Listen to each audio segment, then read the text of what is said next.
Hey everyone, welcome to tonight's late night happy hour. Brian Kamenetzky and Andy Kamenetzky excited to welcome our friend Steve.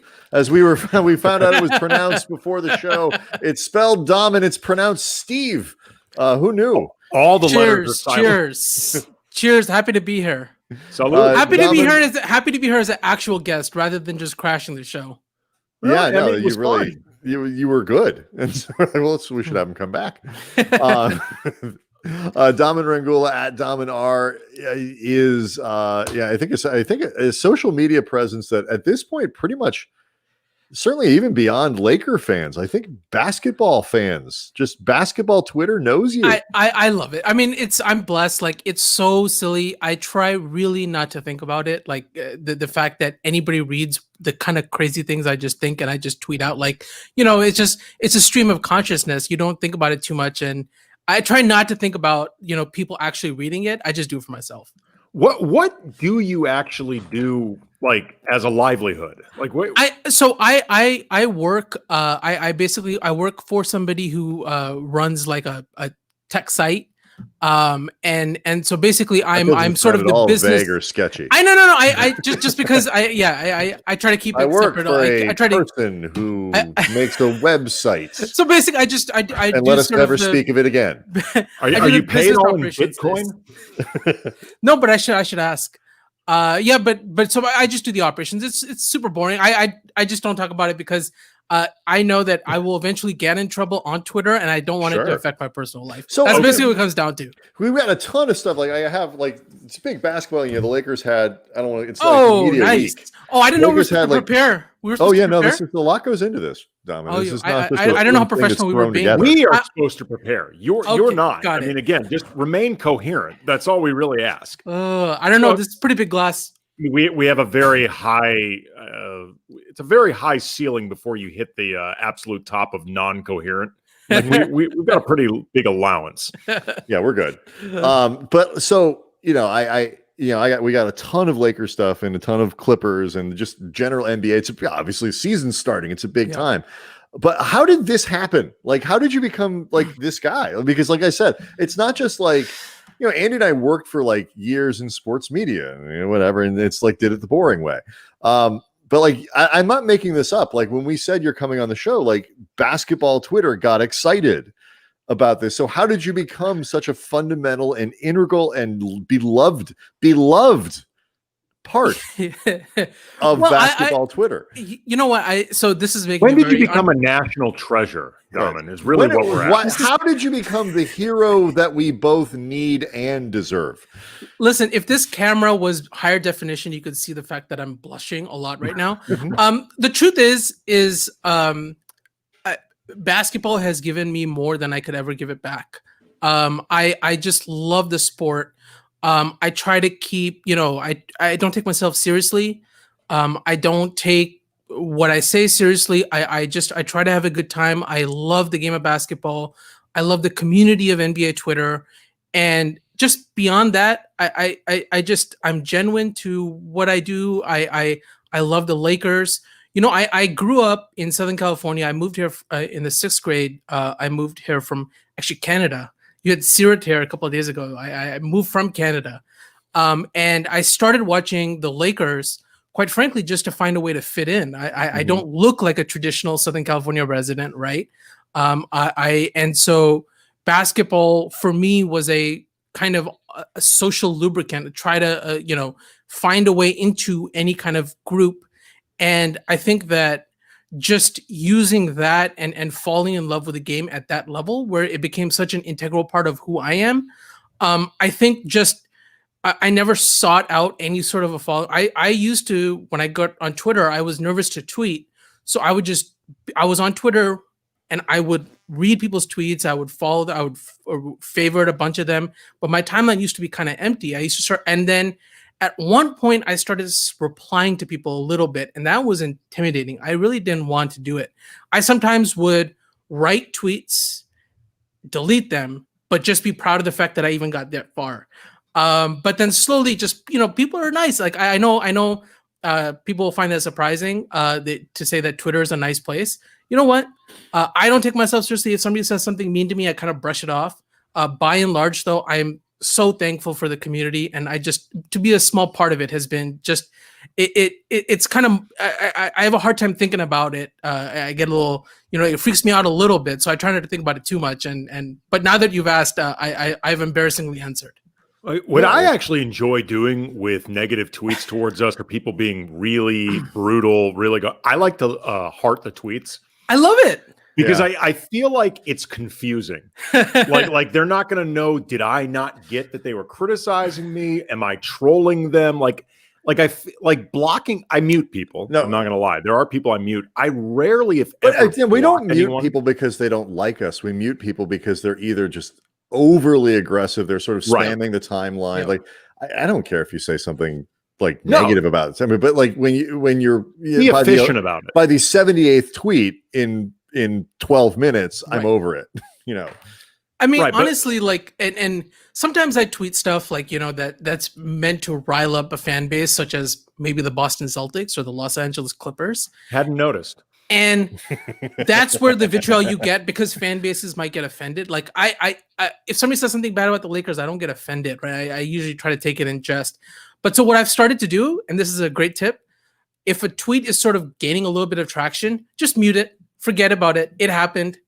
Just move on, because that's where the vitriol comes, where if somebody gets offended by, you making fun of another team. Yeah, I mean, come on, folks. It's Pete, the great Pete Zayas, like her film room, is in the chat, and we appreciate that. And he said, "Oh, come on, we all care." That is true to some degree. I mean, like, everybody cares, and this is good to mention, because at some point we're going to get into the Kyrie Irving, the Kyrie Irving maybe media boycott. I'm not sure. I guess he boycotted. Like, it is a little bit like people are calling it a media blackout, and we'll get to it, but I don't think anybody actually knows exactly what it is yet, possibly including Kyrie. Right. But to Pete's point, yes, everybody cares to some degree about criticism. I mean, you wouldn't be human if you didn't. By and large, though, I can honestly say, I think just because of the passage of time, and, before I sort of unexpectedly ended up in this industry, I used to do theater and improv. Like, I've done a lot of stuff where you're front facing in front of people, getting direct reaction. So just after a while, you just start to accept the idea that everybody isn't going to like it. Yeah. And some people actually are going to hate it. And that's part of the deal. But also, too, I think like the I don't know, 4 or so years that Brian and I spent hosting the Lakers blog for the LA Times, right? You really start to develop like a thick skin. Listen, you guys have covered some rough teams as well. We have, for people being the wrong side of the tracks of Lakers teams. I mean, like it prepares you, man. No, and Pete's right. Like, Pete knows me well, so he's right. Yes, it does affect you. It does bother you. What I will say is I don't respond to. The only thing I've really get offended by and usually respond to is if the accusation is like, oh, you're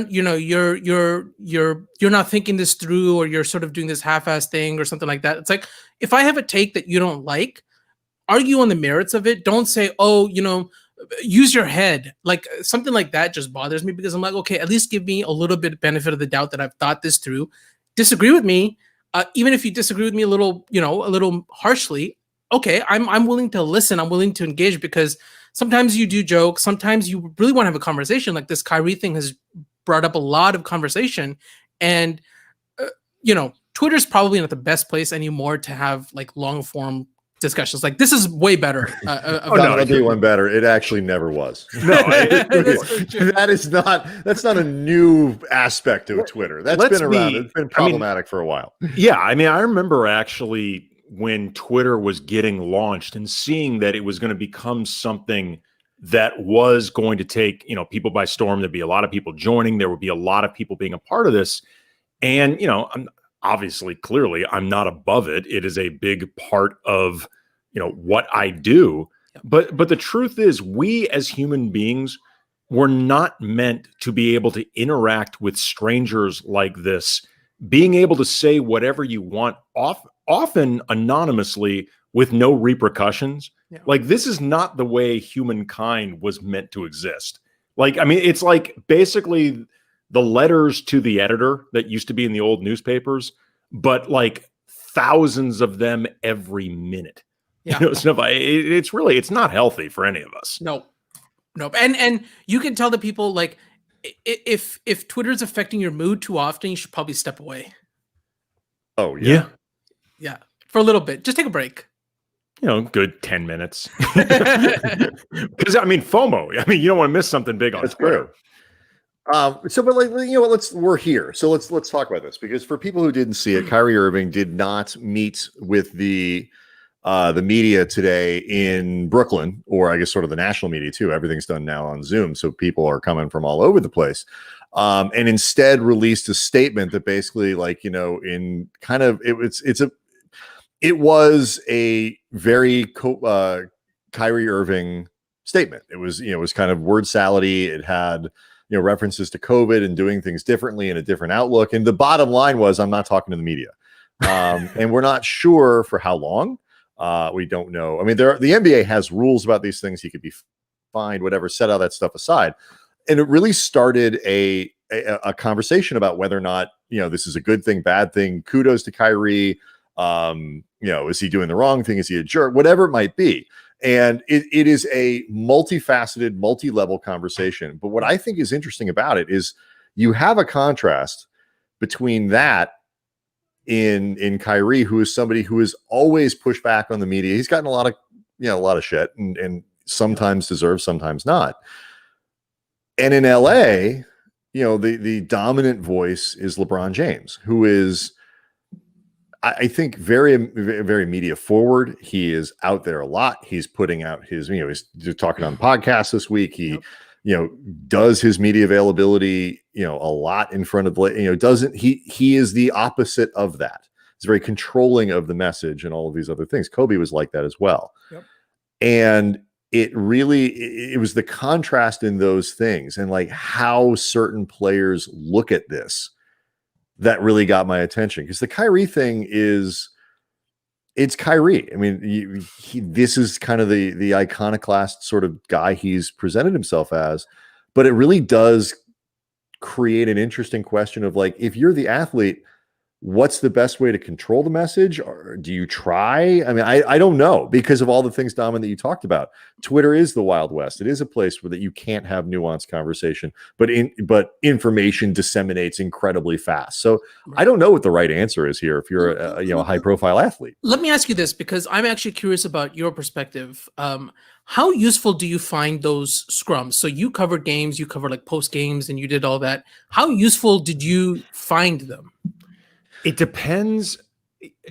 Okay, this might end up a little bit in the weeds, but if you're really asking, I think the best answer possible, it depends a lot on who you're asking the questions to. And in some ways, I think it depends on the era that you're talking about, because the current era of the Lakers, the media access is different than when Brian and I started. Like it was, I think, a little bit easier to ask more questions. And I think the general access to players was easier to come by, which in turn creates some of the relationships. Are you telling me it was easier to get Robert Sacre than Anthony Davis? Well, no. I'm talking about even Kobe. more so, like the Kobe versus the old facility. Oh wow, okay. In El Segundo, the old practice facility, where they brought the media in, players had to walk past you to get to the locker room. And the old way of doing it was, you know, a couple guys that, you know, Kobe would speak, but if you wanted someone, John Black would just say, you want that guy? Go ask them. Just go talk to him or whatever. And I realize my hat is casting shadows on my handsome face. And in the new, a second hat. I need a bigger hat with a mask attached to it. And so in the new building, which is gorgeous, it's the opposite. You walk in, you're on the sort of the south side of the court. The players exit on the north side of the court. They only bring them to you, and you have no access to them the other way. So if you want a one-on-one, if you want a little bit of that other time, it's much harder to get that sort of informal time. The informal time is definitely more useful than the scrums. But the scrums can have value depending on who the athlete is and how many people are there. So the answer is sometimes, but not always. I mean, it's not a great setup. It isn't totally.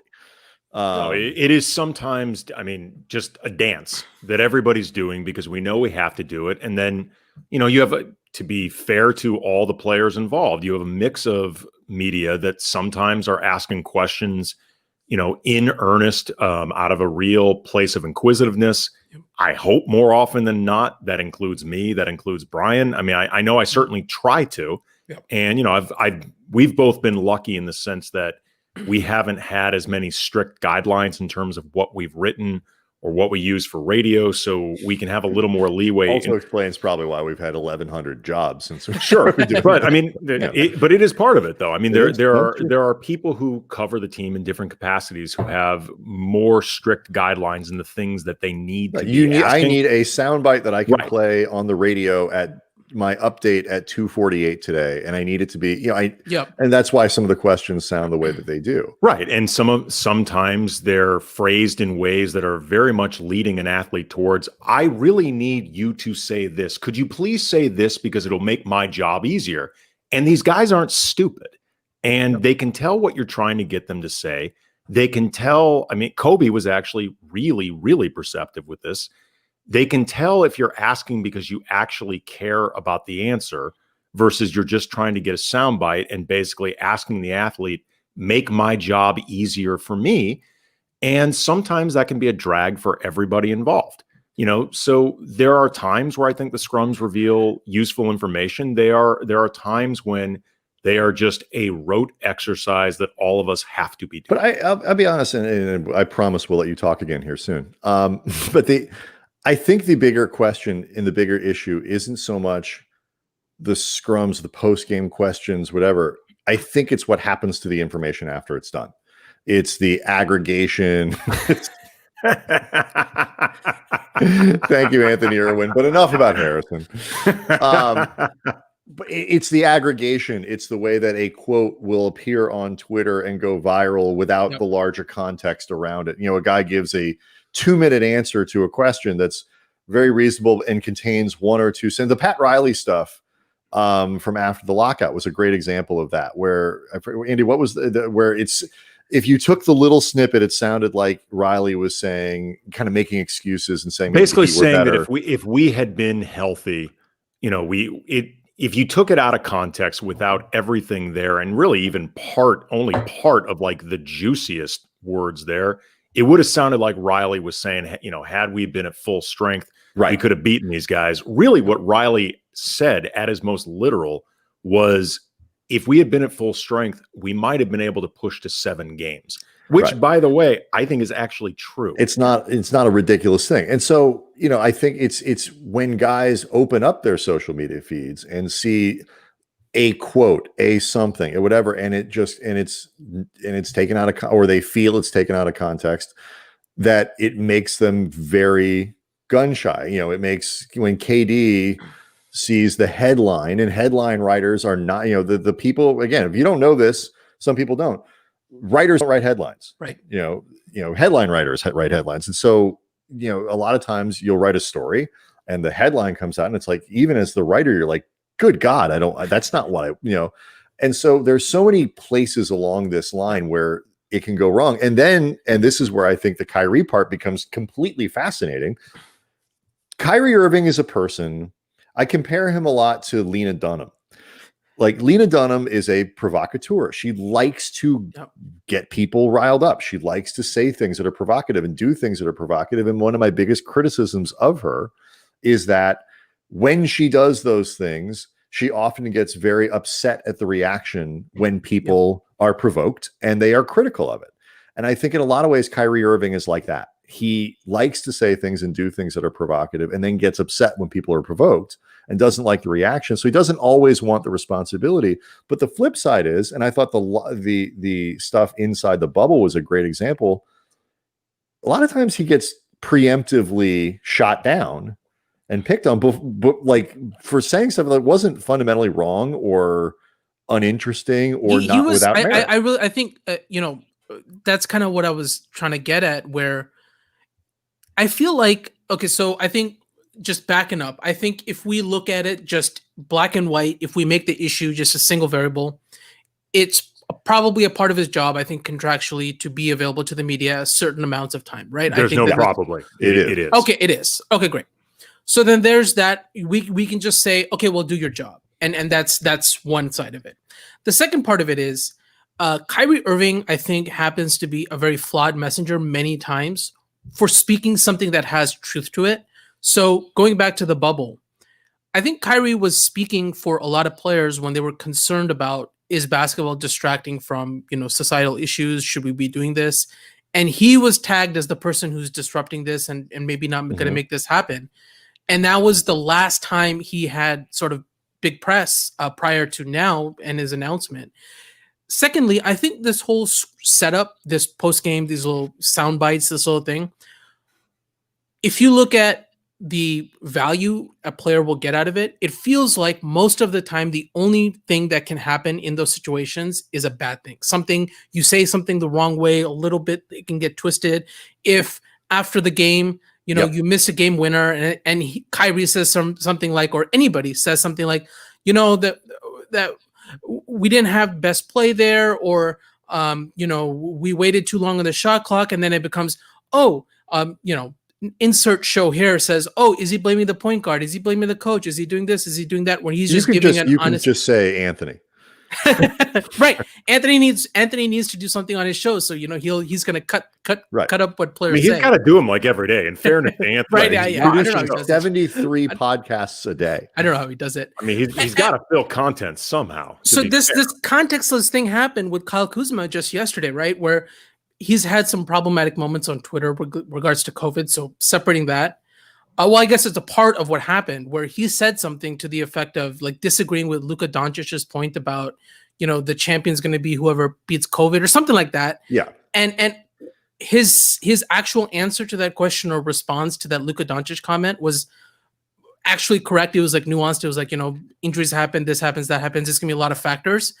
And one snippet was put on Twitter. It spread like wildfire. People have a perception of Kyle Kuzma that is not always positive. I sometimes I sometimes get tired of his persona rather than him as a player, which I thought he showed a lot of growth last year. And so at some point that starts to wear on you to the point of Kyrie Irving's like, listen, man, I sell sneakers. I get the max deals. And what am I doing this for again? And I'm not saying if that's right or wrong. I'm trying to look at it from his perspective. And that's why I wanted your perspective on how much value you find in that. And maybe he's speaking to the need for some structural adjustment. I do think, Andy, I'll just real quick, I do think there is a penalty. I'm talking just about Kyrie. I mean, because you are responsible. If you say things, you need to be, you can be held responsible for the things that you say. Yeah. But I do think there is a penalty that is naturally put on players for being honest and interesting, which encourages them, Andy, and I'll let you go here, that encourages them to be neither of those things.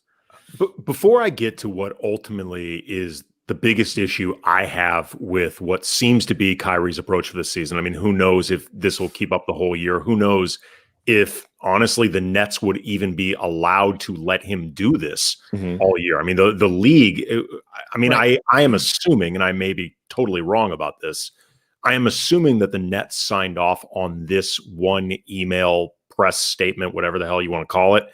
I don't know if the league did, and the league can obviously supersede what the Nets want to do.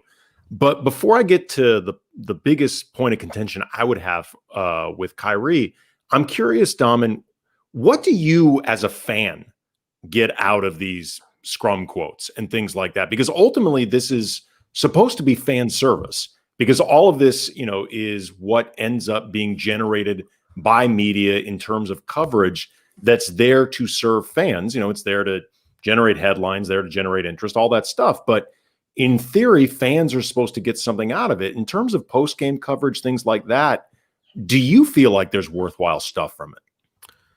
Very rarely. And that's, but the thing is, what I have to qualify that with, I am a diehard fan. Everybody on Twitter is a diehard fan. If you count the number of followers engaging and kind of we're talking about the game after the games are done, that's a very small percentage of the actual audience, right?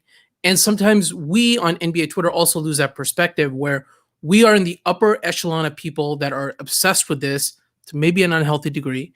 And we have to recognize that and understand that, you know what? Somebody sitting at home who just finished the game and is watching Spectrum, maybe is not tuning into the Kamenetzky brothers, or maybe is not tuning into the Laker Film Room podcast, or maybe not tuning into, obviously everybody's going to listen to Lockdown Lakers, right? But in case they don't, right? Those people maybe are still watching the TV after the game and left the TV on, and they're finishing their drink for the night, and they're talking about the game and they want that.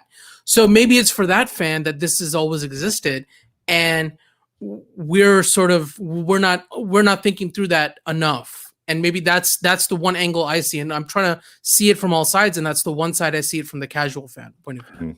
Well, the biggest issue I would have, I mean, beyond some of the stuff that we already talked about earlier, like I think, like Brian said, I think Kyrie likes to present himself as this very, against the grain, outside the box, mysterious thinker, but and in some ways very difficult to understand, but doesn't like it when people react like they don't understand what the hell he's talking about.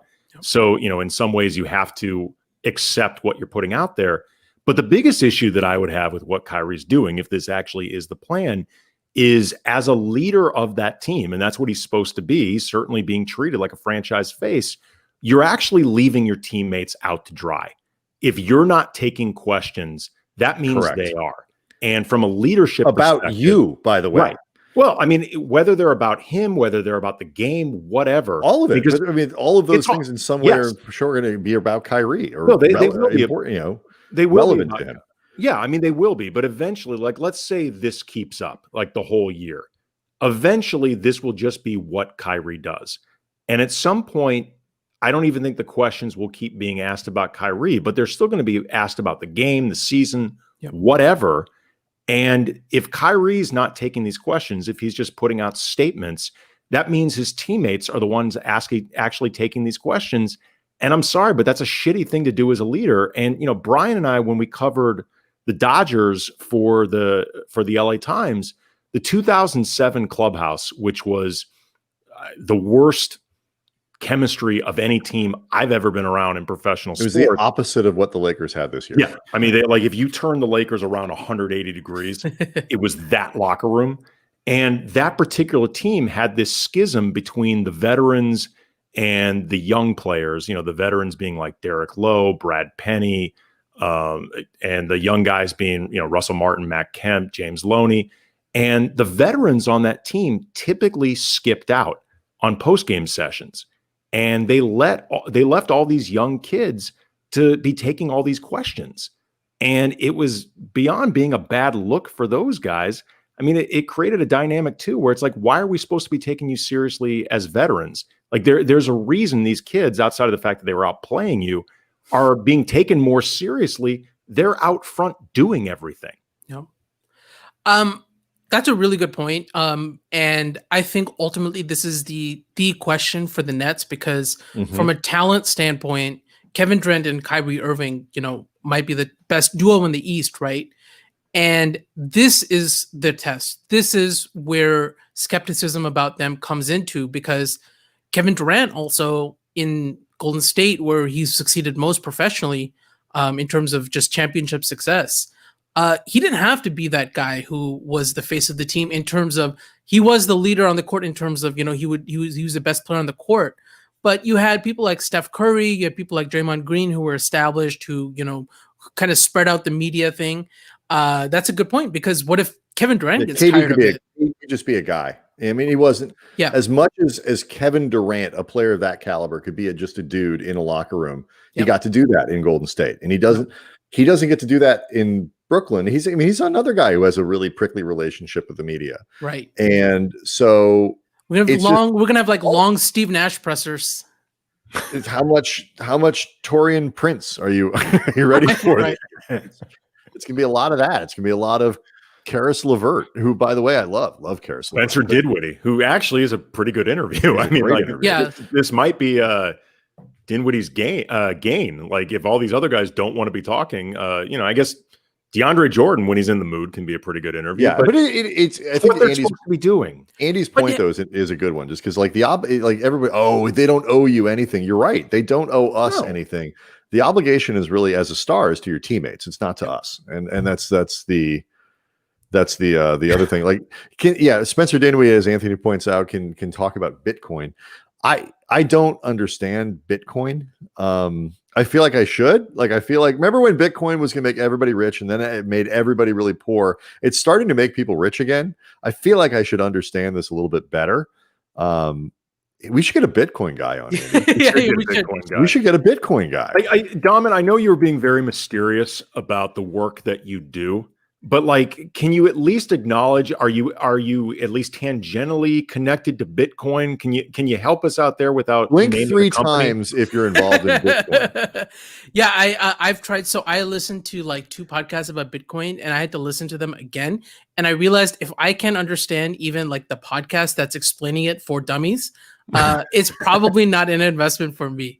Yeah, they do say only invest in things that you understand. Which is why I don't invest. Right. And all I understood is that story about the guy who was like fishing through the dumpster in England because he had, $72 billion worth of Bitcoin on a thumb drive that he actually accidentally threw that was away. like when Spencer Dinwiddie wanted his contract all in Bitcoin and the NBA said no.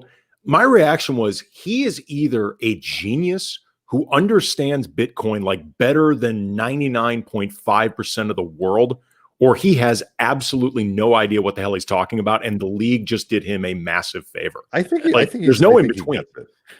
He's a smart there's dude. no in between. I think he gets he might. Right. I have no idea. I don't understand Bitcoin well enough to know if he's smart, like in the way he talks about it. Like, I have no idea. Like, he seems to think he understands it, but I don't know if he actually understands it because I don't understand it. No, I mean, I can't sit here and correct him. That's for damn sure. All right, so we got a lot of Lakers, a lot of Clippers to get to here. The Lakers have, I guess, I don't know if they completed media week. We've heard from pretty much everybody at this point except for LeBron James.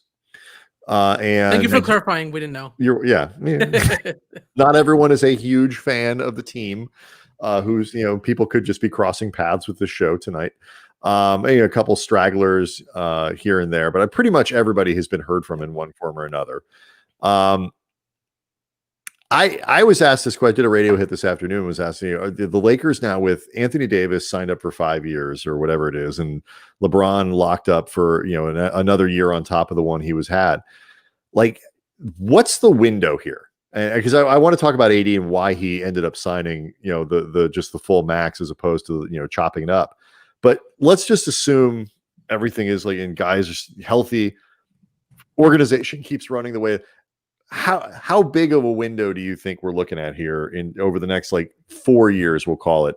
What is a reasonable amount of titles to expect? How many finals appearances do you guys think is realistic? Daman, we'll start with you. So I'll give you a little bit of a long-winded answer. I am very happy. 27 minutes. I'm very happy at the Rob Pelinka's approach to this offseason because the easiest thing that he could have done and the whole front office could have done is we're going to bring back as close to the same team as possible because nobody would blame them. They had a great season. They had a great playoff run. They had great chemistry. And when I say easy, obviously it's complicated and, contracts and cap situation and all that, but they went for it. They went to get better. They went to get younger. They went to get more dynamic. They went to get more offense. And the truth is that in the NBA, you can go from dominant, unfair to tragic in the course of 2 games. And I'm of course talking about the Warriors, right? Where the Warriors were impossible. KD went there. It was unfair. The league is rigged. I can't believe it.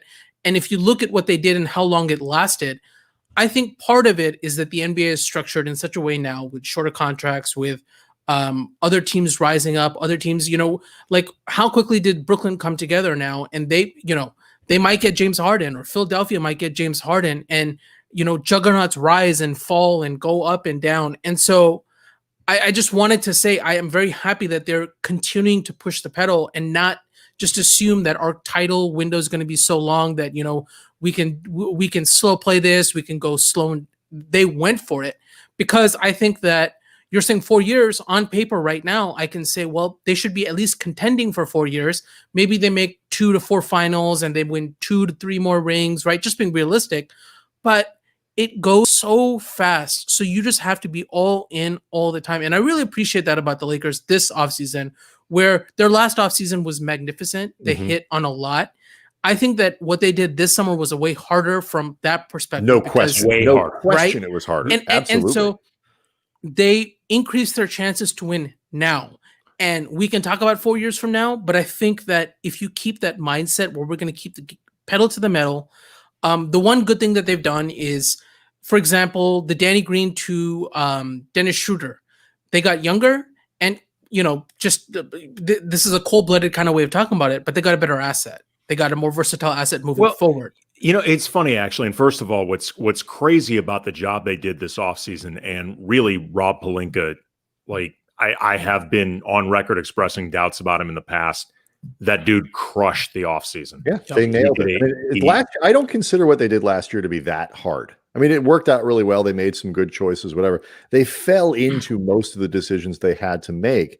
And I said, this offseason, the next one, I mean, those are going to be the ones that show how good Rob Pelinka is, Andy. And I agree with you. Like this offseason, and what's funny is you were saying like the next 4 years, going to 3 finals, winning 2. If you're being realistic, it's not a guarantee, but that's actually not unrealistic, which is crazy to how well they've done. But what I think is interesting though about the offseason is I don't really think that running it back was an option for them, because I think they were too old a team to run it back for this particular upcoming season with this short of a turnaround. Yeah, that's a good point. Yeah. I think if it had been a normal year, maybe I don't know if they would have done it or not, but I think maybe they could have more practically thought about, hey, we know the chemistry on this team is incredible. We know that these guys play well together. If it ain't broke, don't fix it. I don't actually think it was an option for this offseason, regardless of what you're talking about planning with the future. Maybe you re-sign Schroeder, that sort of thing. Yep. No, you're probably right? And I think we have to be realistic about the fact that bringing it back, like other teams, Golden State, just the unfortunate Klay Thompson injury. But they were going to emerge as, okay, Golden State's back, Brooklyn's back, Milwaukee got better. Like other people are retooling too. So yeah, part of that also is just you need to keep going because other teams are trying to match what you did. But yeah, that's a really good point. I just say, I respect, what Rob did here in the sense that the assumption is it's the safe play. Nobody will ever argue with you. Say, look, we ran away with the conference. It was, all these things. Bring it back as much as you're able to. And they made certain guys were going to leave, but they did proactive things to change you drastically change the complexion of the roster. Dwight Howard thought he was here for a little bit, I guess. I mean, so it's like, you have the opportunity to get it back as close as possible, which is the safest thing to do.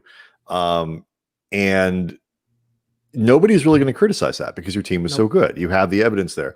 But what I think is important to remember is the things that worked last year weren't going to work the same way this year, as Andy points out, because even if the season looked normal, they never do. And it never happens exactly the same way 2 years in a row. And, the teams that they'd face in the playoffs might be set up differently to attack them. And the Lakers got lucky that Rondo really did show up in the playoffs. And, KCP was making shots. Marquise Morris suddenly started hitting 3-pointers like crazy after hitting like 2 of them in the regular season. Their weaknesses could have hurt them. By the way, shout out to Steve Ballmer for subsidizing Morris. Oh my god! Oh my god! So I mean, like it would have been. It could have hurt them. Do we know if they still share a bank account? I think they do. God, I know Markieff hopes so. Yeah. I want to spend a week with the Morai, like so badly. I want to see what that's like because I mean, they're really, really close. And it seems like they have a really fun relationship. Like when Markieff joined the Lakers right after Marcus, the Clippers traded for him, I was like, my God, break Twitter and take a photo of yourselves in pajamas in like a bunk bed. Like one is in the top, one is in the other. That would have been amazing. Absolutely. And they seem like they have a pretty decent sense of humor about the way they're perceived as this package deal and how close they've got, I think, like identical tattoos. I'm not even joking. Yeah, no, I think so. No, we had a lot of mileage out of the idea of shenanigans and hijinks. If one of the Morrises were, and we at the time we were like, we were like, how can the Lakers sneak the good Morris onto our roster? Like, if they're eliminated, it turned out we had the good Morris. But it's so how does it work with your guys' joint account? Not as very well similar. As very similar. We do know. I do know how much he makes off of this stuff because and he knows how much I make. It is not as lucrative as what Markieff and Marcus do. The 5-year thing, the full max extension. I forget the 190 for I think he can opt out for that. Here's an easy way to remember it. We got Anthony Davis for Tobias Harris money. Yeah. There we go. I mean, just how can you beat that? Oh, you can't. But what I thought was fascinating, one of the few things I thought was genuinely fascinating out of today's media stuff on Friday was that AD was very open about why he did, because we all expected him to do either 1-1 or 2-1, whatever it is, re-enter the market, sign another max. He left money on the table. He did guarantee himself $190 million, but he left money on the table. And as it turns out, too, there's assuming his career continues. He'll get another contract.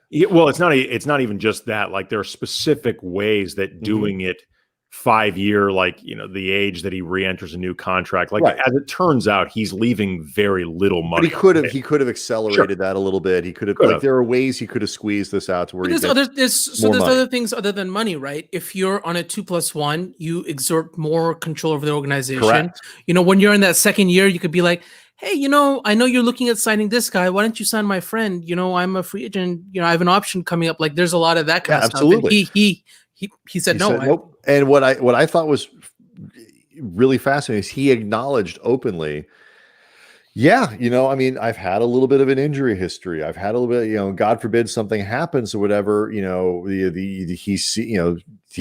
with DeMarcus Cousins. Like he sees what can happen, like in all that. And I was surprised, not that he would think that, or not that it would motivate him to say that, or to sign the deal, but that he would actually say it out loud, because so few athletes will talk about that. Like the idea, like I could get hit by I could be in a car accident tomorrow, never play again. Like all these other things, like I'm taking my 190 million and I'm banking it. And if it means, I look up in 10 years and say, I could have made 212, so be it. I'll take my 190. I thought that was interesting coming from a superstar who still isn't 30. It's one of those things where we rarely will hear an athlete be vulnerable about their health. Just because it's the most sensitive kind of topic you can imagine, right? It's like that's at the end of the day, that's their livelihood. Their body's functioning at the level that they function is their livelihood. And yeah, absolutely. I was struck by it, but he seems just a very upfront guy, and he's well respected in that locker room.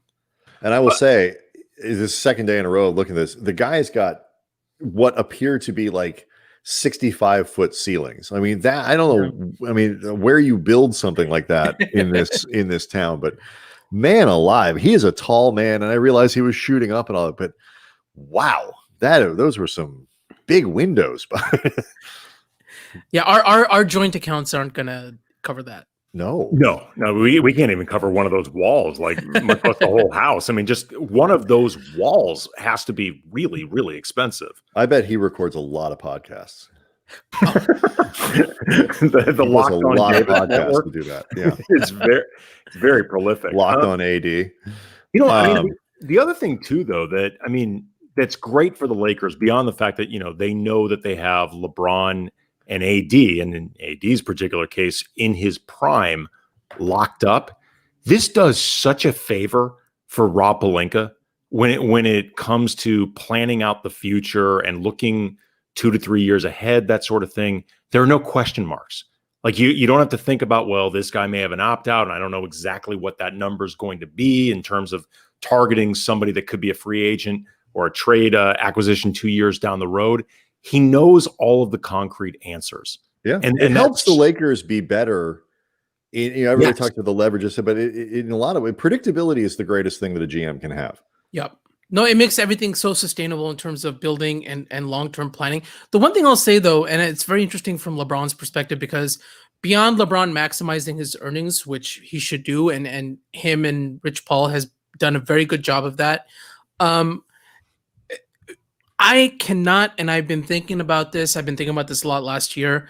I cannot think about a combination of superstars that have fit together as well as they did. And I wonder how much of it is that their recognition that what we have here is so special, right, just in terms of personality on the court, off the court, style of play, on the court, off the court, preparation, just the way everything came together and the way they two function. And as being the nucleus of the Lakers moving forward, I really think that we probably just this is always analysis that happens 5 years after or 10 years after, the sort of the run is over. But I can't remember the last, obviously there have been so many successful duos, Kobe Shaq, Steph KD recently, Magic Kareem, just see if you just go down the Lakers line. But just from a just top to bottom, on court, off court, spirit, player personality, etc., I can't remember a duo fitting as naturally and perfectly as this. Honestly, it's off the top of my head, it's Kobe and Pau.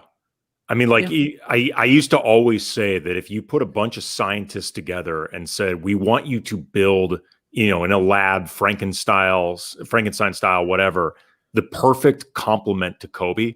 But Frankenstein had Frankenstein. Yeah, it would have been Pau. Block yourself, mute yourself. Kobe and Shaq were more devastating than Kobe and Pau, but there were a lot of problems that went with Kobe and Shaq.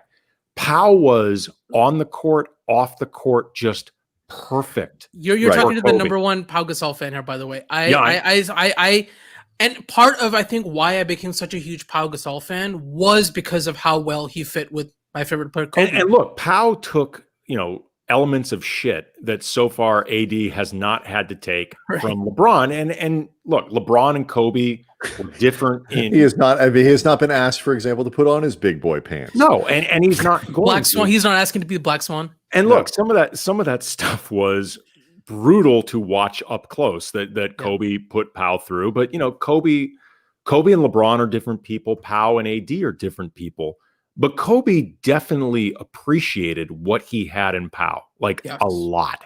Yeah. And in the meantime, though, LeBron, I think, really enjoys this mentoring position that he's in with AD. Like this idea that he's going to help bring out the best in AD. But in the meantime, though, there's self-interest in that. Because the better AD can be, the easier the tail end of LeBron's career is going to be for himself. And that's just going to extend his own career, maybe get him more championships. It's selfless, but also selfish in a certain way, like in the best kind of way. This is something I believe just in general, whether it's in basketball or outside of basketball. Finding a way to get people's self-interest into doing the right thing is like the recipe for success, because that's the most sustainable way to do something. And LeBron being this invested in Anthony Davis and Anthony Davis's growth is exactly what the Lakers need. Like, forget if LeBron is in it literally just to get to 6 rings, to match Michael Jordan, to pass Kareem in points. If that's all he's in it for, he doesn't care about the Lakers. That's fine with me, because the Lakers are going to succeed because of that. And by the way, I just want to make sure I say this, because we got Marc Gasol. I'm so happy about that. Please bring back Pau. I hope they do something like an expanded 16th COVID roster spot in the NBA or something. Put Pau on this bench, please. I did a Spectrum last night, Spectrum Sportsnet, and that question came up. This is totally unsourced. I've done no digging around whatsoever. But my prediction is, if that happens, it's going to be next season. because I mean, this is a difficult season with everything going on with COVID, and then on top of it, me projecting what I think could be going on with Powell. He has a very young new child. I wouldn't, if I were him, want to do that this year. I would be looking to do it next year. Yeah, it's ceremony either way. It's not going to play. Right. So.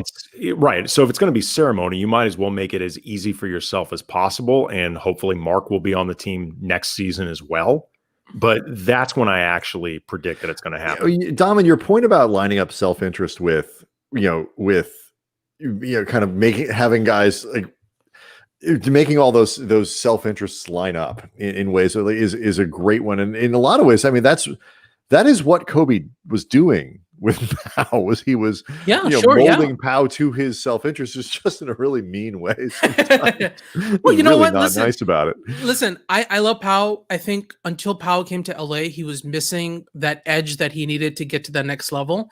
Right. And whether it was through nice ways or mean ways, Powell got to that level, right? That game seven in 2010 is he outgridded Kevin Garnett. Yes, he did. But the thing that the Powell, Andy's correct. I think the fit, Powell and Kobe, it's not the best duo out there. I mean, Shaq and Kobe more talented. Dwayne Wade and LeBron together, but the fit wasn't as. The fit here is like that with AD and LeBron. Both ends, and this is something that sometimes gets me in trouble with. I know what you're about to say. I know what you're about to say. Yeah. Both ends of that combo are better than the other guy in the other combo. LeBron James is better than Kobe, not by a lot, but he's a better player. Anyway, Andy, you can just get up and leave if you need to. We'll be right back. Just remember who's who. That's all I ask people. Just remember better than Kobe. Yeah. It's okay. That was Andy Kamenetzky who said that. Andy Andy. Daman, when we invited you on here for slander, that is not what we were talking about. And Anthony Davis is a better player than Powell, and a more dominant player than Powell. And so, let's let them get to a second ring before we definitively say that. I'm not saying they're going to have a better legacy. I'm not going to say they're going to win more rings, but just you can choose one player at their peak for your team. Do you choose Powell or Anthony Davis? You probably take Anthony Davis. I will plead the fifth, which means you know my answer. Taking Anthony Davis, it's stunning. Like, there are a lot of good combinations of players around the league. Kawhi Leonard and Paul George, as much as we like to make fun of that, in Lakers parts of the country, that's really good. KD and Kyrie. I mean, go through the James Harden and Russell Westbrook, like before, that blew up, whatever. All of that stuff. Those are incredible combinations. The Lakers, I didn't know. Arguably have two of the best. I didn't know we were including second round flameouts in that category. I know. Chokers? Is that what you said? Yeah. But I mean, who was it we were talking to the other day, Andy, that they said that the Lakers? Oh, it was Nekias Duncan. Yeah. He's like, the Lakers. He's fantastic. You go back and listen to the podcast we have. Yeah, he was on last week's Land of Lakers. And so he said, the Lakers have two of the top 7 players. I was like, 2 of the top 7. I mean, trying to get thrown off the show here. It's like the Lakers might have 2 of the top 1. Check your mentions there, buddy. You're about to get brutal. But at worst, they have 2 of the top. I mean, LeBron's a top 2. I think the last top 5. Yeah, no, I think. Let's see how Kevin Durant looks. Let's see how he looks health wise. But there is no how Kyrie looks that makes him as good as the second best player on the Lakers. Yep. Your second best player is not as good as the second best player on the Lakers. And I don't care who you are. Yeah, it's crazy. No, we're so lucky. Yeah. I mean, they're in such a great place moving forward. And as long as they stay healthy, and as long as Anthony Davis doesn't have some desire to, expand beyond what he feels like he's doing, which I don't worry about, because honestly, I feel like LeBron is going to be very conscious of what AD wants. He let him do it. Right. It's like, how can I accommodate it? Because at this point, the only thing LeBron really needs, if you think he needs anything at all, is more championships. Yep. And the best way for him to get more championships is for Anthony Davis to be as engaged and happy as possible. Okay. Let me ask you guys another question, because I was asked this on the radio today. It was an interesting question. Who on the Lakers has the most upside? And I think the question was designed to get me into Kuz, who we still haven't talked about. It's amazing. We've gone 55 minutes and have not talked about Kyle Kuzma. That is hard to do in a Lakers conference. December 4th, 2020. Remember Mark this the day. My answer to that question, and I'd love to get both of your opinions. My answer to that question was Anthony Davis. By the way, I agree. The Anthony Davis that we saw in the playoffs, if that Anthony Davis is in the regular season, that's an MVP. Sabrina Merchant agrees. And oh yeah, see, Sabrina agrees. So we're on the right page there. And I believe went to Duke or something like that. So I mean, she's way smarter than me, and she thinks I'm right. So that means something. Yeah, UCLA is better though. The answer is AD. Yeah. In all honesty, I mean, you can try to make a case for somebody like, I don't know, like Caruso, if you really believe that he's got the foundation to be, a better scorer with the type of defense that he has, or I guess if, the 25, 30 total minutes you saw from THT really got you excited or whatever. But I mean, the answer is AD, because he could in 3 years.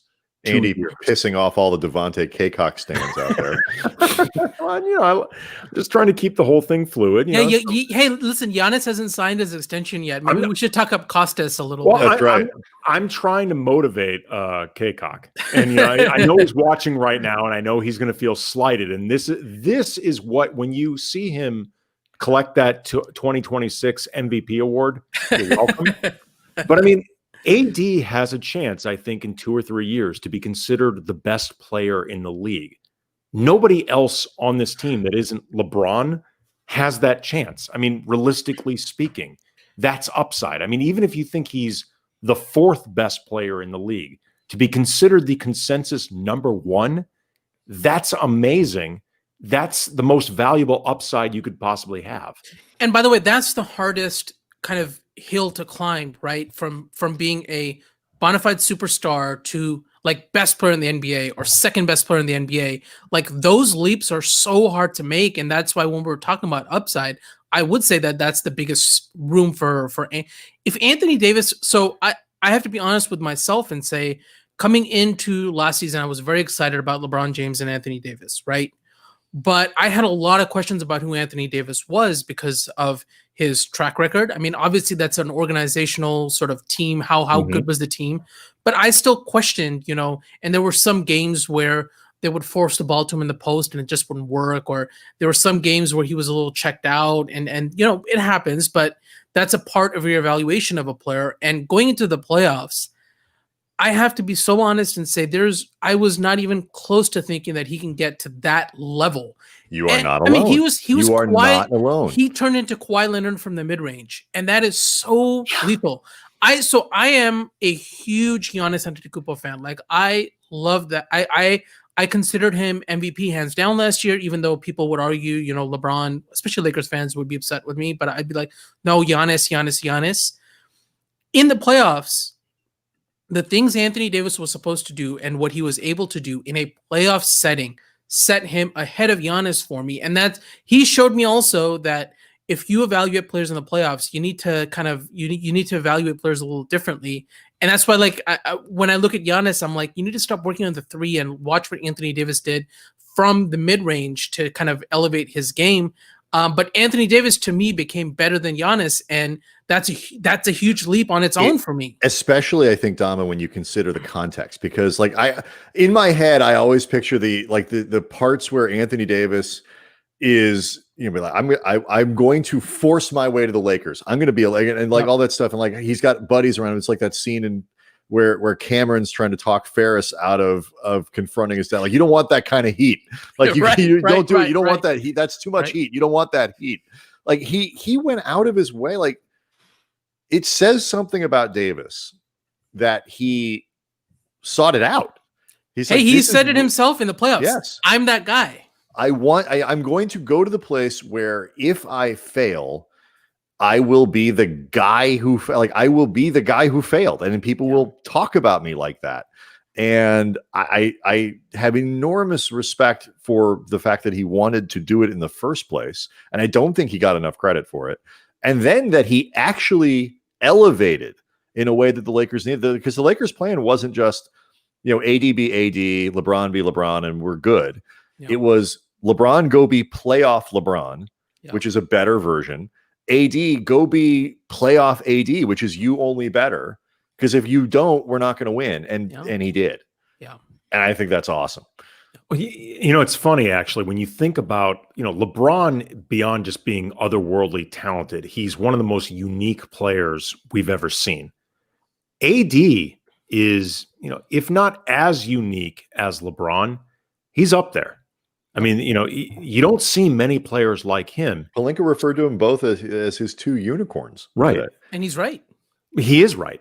But the idea that you have two guys that, just aren't as talented as them, but as unique, like it makes it that much harder to match what they do in terms of trying to build a roster that would be the equal to them, or, that matches up well. I mean, look at it this way. Them going small is Anthony Davis at center and LeBron James at the four. That's a small lineup. Yeah, I kept calling it medium ball. Like they're not going small. We have to, as an NBA culture, we have to get past, like, the commentary needs to be much more specific. Small is not about how the size of the players on the court. It's about style. Right. Big is not about the size of the players on the court. It's about style. I mean, obviously height has something to do with it. I mean, it's not totally irrelevant. But the Lakers, when they go small, play a small style. They do it with monumentally large human beings, which gives them an advantage that other teams don't. Their front court would sometimes be AD, Markieff, LeBron, depending on what position you think he was at the moment. Caruso, who was long for his position, neither like Danny Green, KCP, right? Kuz, like their point guard is 6. The biggest the thing about that is their point guard is 6'8", 260 pounds. Like that's not going small. Again, that's going medium at best.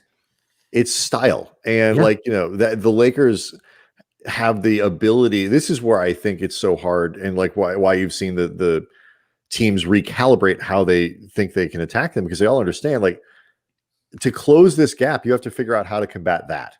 It's not just the star power of LeBron and AD. It's the star power specifically at the positions that they have with the skill set that they have. And how do you match up with that? And it's one season, but last season, nobody figured it out. Nope.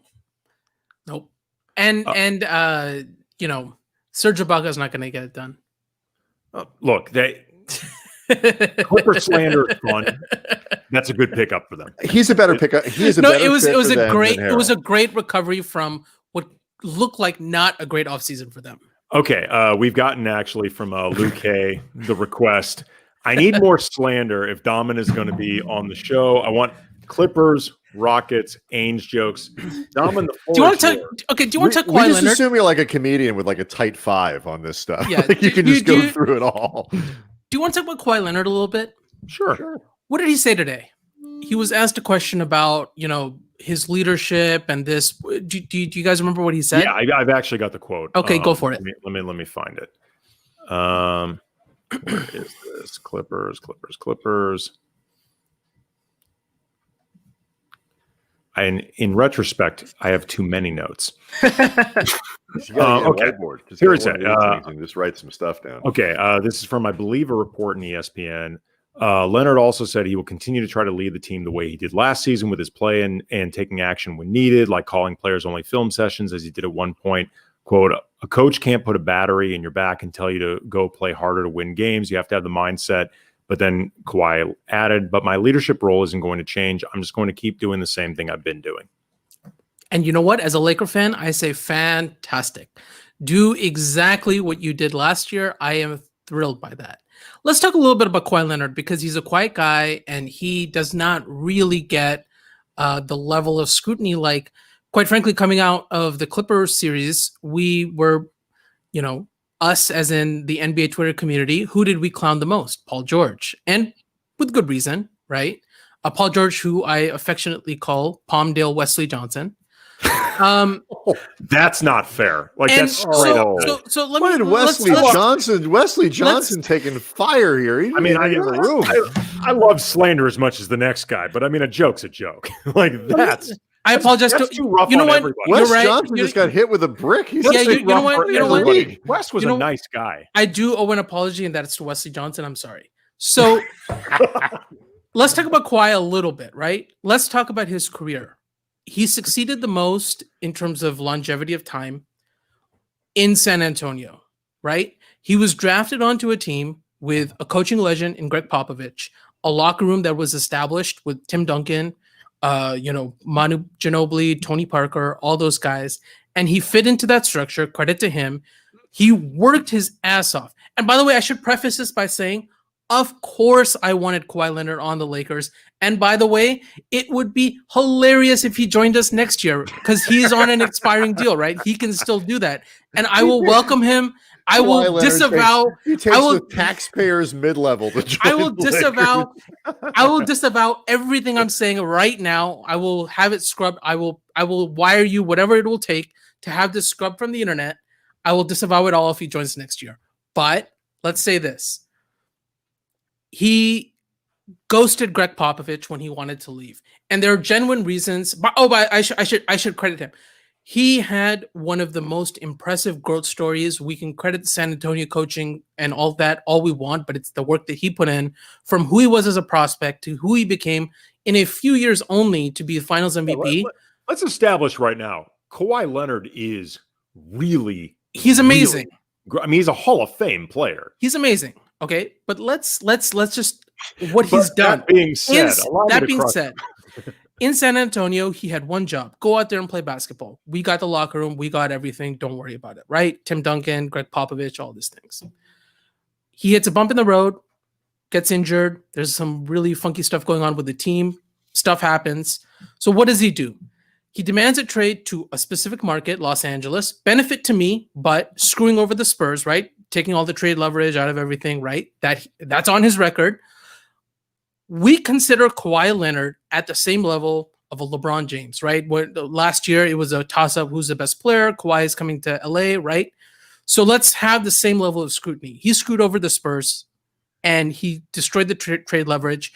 The Spurs made a bad trade. We knew it in the moment when they traded him to Toronto for DeMar DeRozan and all that stuff. I mean, San Antonio also sent cash. It's the most insulting thing I've ever heard of, but that's San Antonio, right? Greg Popovich also Jakob Poeltl guy. Yeah, exactly. Greg Popovich as a GM, he fell off fast. And he's still not that good right now. Kawhi goes to Toronto, right? Again, an established locker room. Nick Nurse, coach. Kawhi goes in and out of the lineup, load management, all this stuff. Credit to him. He finished the season. He wins MVP. He wins the finals, right? Again, he had no responsibility beyond playing basketball. He chose when to play, did whatever he wanted, but Toronto made that work. That's right. And Kyle Lowry. And to be fair, he also made it work by killing it when he did play. I mean, let's make sure we're being. He's a great player. He's a great player. Okay. Who in the history of the NBA as a finals MVP champion has left that team? He's all about it. When we criticize players for player empowerment, player movement, player this, it's like this guy doesn't care about winning. We kill Carmelo Anthony for prioritizing money over winning. Kawhi Leonard prioritized his shoe deal, his illegal bomber real estate deals that kind of happened behind the scenes. You can Google it. I'm not saying anything, right? Not only did he get all of those concessions and get the whole franchise doing that. By the way, the Clippers were a good story heading into that summer. He puts a gun to their head and says, I'm going to the Lakers unless you trade everything for my dear friend, Palmdale Wesley Johnson. He said, put all of your assets into the chest. Oklahoma City knows I'm doing this, so they're going to drag you through the mud to get. They're going to extract every single piece from you. He gets to the team. He's living in San Diego, away from the team. He's late to the flights. He's doing whatever he wants. Load management, this, that, right? The team's not practicing. Nobody's generating any chemistry. This is the first situation in Kawhi Leonard's career where he is a true superstar in the true meaning of the word. When you're a true superstar in the NBA, you have leadership responsibilities. You are the face of the franchise. You are the person who should be good with the media because you're the face of the team. We just spent a lot of time talking about Kyrie Irving, and there's a lot of criticism about him right now for not being a good face of the team, good face of the media, right? He was late to every scrum. Poor Johan Buha, who's doing great work at The Athletic, had to sit around for like 2 hours just to wait for Kawhi to give his crappy answers after the game, look, right? It's in fairness, it's not that uncommon to have to wait. Let me roll, Andy. Let me roll. Do not fact check. Do not fact check me. Extraordinarily slow. Yes. I know. Yes. Thank you, Brian. Brian's on my side. No, I know. That's just that, as Mom would say, Andy. That's a true fact. I know. And so this is his first. This is what he wanted. He put himself in a position. If he wanted to just be quiet, do whatever he wanted, doesn't want to be the face of a brand, all that, he could sit in Toronto, which, by the way, if we're being honest, any other superstar gets so much scrutiny for wanting to leave for money, leave a championship team, not even like a 1+1 deal or anything like that. Nothing like that, right? This is the first year that Kawhi is in charge of a franchise. He's the face of the franchise. He doesn't want to be cooperative to the media. He doesn't want to be there for his teammates every single day. He doesn't want to set an example, which is a very core part of what LeBron James set an example this year of defense. He played defense from game one. Nobody said he would play defense. Kawhi Leonard set a bad example for his team. He was the diva on this team. His team collapsed in epic fashion. His coach got fired because of that collapse, and Kawhi Leonard doesn't get nearly enough crap for it. And I welcome him on the Lakers next year as a bench player. He's funny. Hey, Lewis, I hope you enjoyed that. It is, but you're right. I mean, he doesn't, in part because he played. I mean, as much as Kawhi didn't, and he didn't have a great. He played pretty well. I mean, and you could look at, they didn't lose because of him. They lost because Trez was terrible, and because Paul George was hitting the side of the backboard and all that. Denver was up. The Clippers were up by about 15 points in Game 5, in Game 6, and Game 7. They lost, I think, 4. Did all 4 games did they lose double-digit leads, or just 3? The last 3 for sure. Right. They and so we can blame anything we want. Oh no, I'm not. Where's Kawhi Leonard? Where's Kawhi Leonard in the huddle saying, "Guys, I got this, please"? You know why? Because he didn't establish any credibility with that team all year. And if he would have tried there, he would have failed because he had that was his locker room, and his locker room had no heart. I just want to point out how we began this show with Daman talking about that time when he was too afraid to send a tweet. And we just got this. Our boy's all grown up, and he's all grown up. That's an empty glass, ladies and gentlemen. That's an empty glass. I'm just saying. Look at this. Join us for the 12 o'clock hour. We witnessed. We didn't just witness. We witnessed growth. We learned the backstory of the growth. Amazing. Yeah, amazing. Wait till he gets to Luke Kennard. But like the other, like, to kind of come full circle here, like the other guy that has some Kyrie to him in the sense of kind of wants to be out there, kind of looking like, saying interesting things, and like, and Paul George is a smart guy. I don't mean to insult. I'm not trying to insult him in that way, but he's not good at media. He's just not. He's not good at. Would you say he's not in the driver's seat? He is not in the driver's seat when it comes to that. I see what you did there. For example, like we had an exchange with Jared Wade, the NBA writer who covered him in Indiana, wrote about him a lot in Indiana. He was like, I speak, somebody who's fairly fluent in Paul George. Let me explain what he's trying to say here. And not in a passing it up, but like just like he's not good at it. What he was talking about, like with Doc and all this other stuff, like it gets to some of the stuff that you're talking about. Like it is, the sort of the lack of accountability that they had, and Jovan wrote that story that really threw it it really all into a lot of context and clarity. By the You know, way, it's suited. if we would have, I'm sorry to interrupt you, but Oh, this please. is worthy of interruption. If you would have told me last year that there was one franchise coming into this year with a fired coach, with superstars, with one foot possibly out the door, with a sort of do or die season coming into it, losing key free agent to a crosstown rival, with Jason Kidd coaching, I would have almost guaranteed that you're talking about the Lakers. Mm-hmm. But Absolutely. we're not. But we're talking about supposedly the best organization in the history of sports, with who happens to be the richest owner in all sports. He is that. And they are, and they're good and all that stuff. But like, you get to George and he's not good at it. And so you have two guys who neither one of them are like LeBron. Say what you will, but he's too passive aggressive. He's this, and he's a different guy now than he was then. And that's part of the reason he signs the extension, because he's 36 years old and he doesn't need to be shopping around. It's not going to get better than this. You don't want to be, uprooting your family again. Like, he's cool and it's going to work. But like, say what you will about him, he's always been good at this. At communicating the message. I'd say Kobe was always good at communicating being like, somebody's got to be the alpha. I'm going to go be the alpha, and I'm going to do like Brooklyn, the Clippers. Like, who is like? It's Kawhi Leonard's team, but what does that mean? It's interesting, actually, thing, Brian, that you point that out. And I tweeted this a few days ago when Jovan's piece, Jovan Buha for The Athletic, about the Clippers Discord, which if anybody hasn't read, you should, because it's so really, really well reported. I mean, beyond whatever Clipper jokes that can come out of it that people will enjoy. It's just great reporting. It's great reporting. It's a reminder that, and credit to him, by the way, he dropped that on media day, and he fully, just faced he put himself out there in a way that I really, really respect. Jovan had actually done that mid-season last year. He wrote something about how there was a lot of discord in that locker room, and he took a lot of shit over it.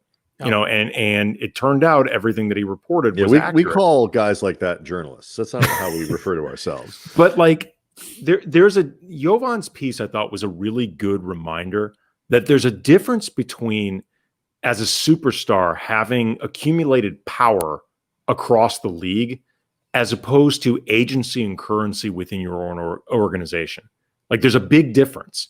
And we're seeing people who really enjoy and are sort of leveraging their earned power that like LeBron does. But I mean, look, without the scrutiny, right? They don't want that. Well, but I mean, here's the thing, though. I mean, if we're being totally honest about this, LeBron's first season with the Lakers, he didn't lead like this, and he didn't have the exact same agency that he had with the Lakers. And I think also, to be fair to LeBron, the moment that they got AD, LeBron conducted himself like he truly had skin in the game with the organization, which I think he did on a bunch of different levels. At that point. He did at that point. But to LeBron's credit, he became an incredible leader.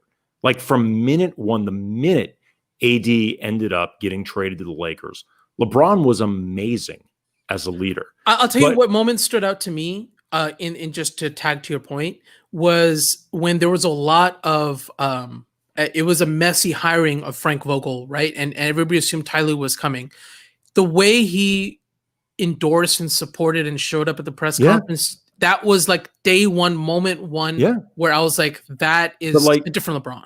What was interesting about Jovan's piece is when you started reading about certain things that Paul George and Kawhi Leonard required, whether it came to their own security or the length of time it took them to be available for media, different things, there was stuff that sounded familiar from the period we covered Kobe.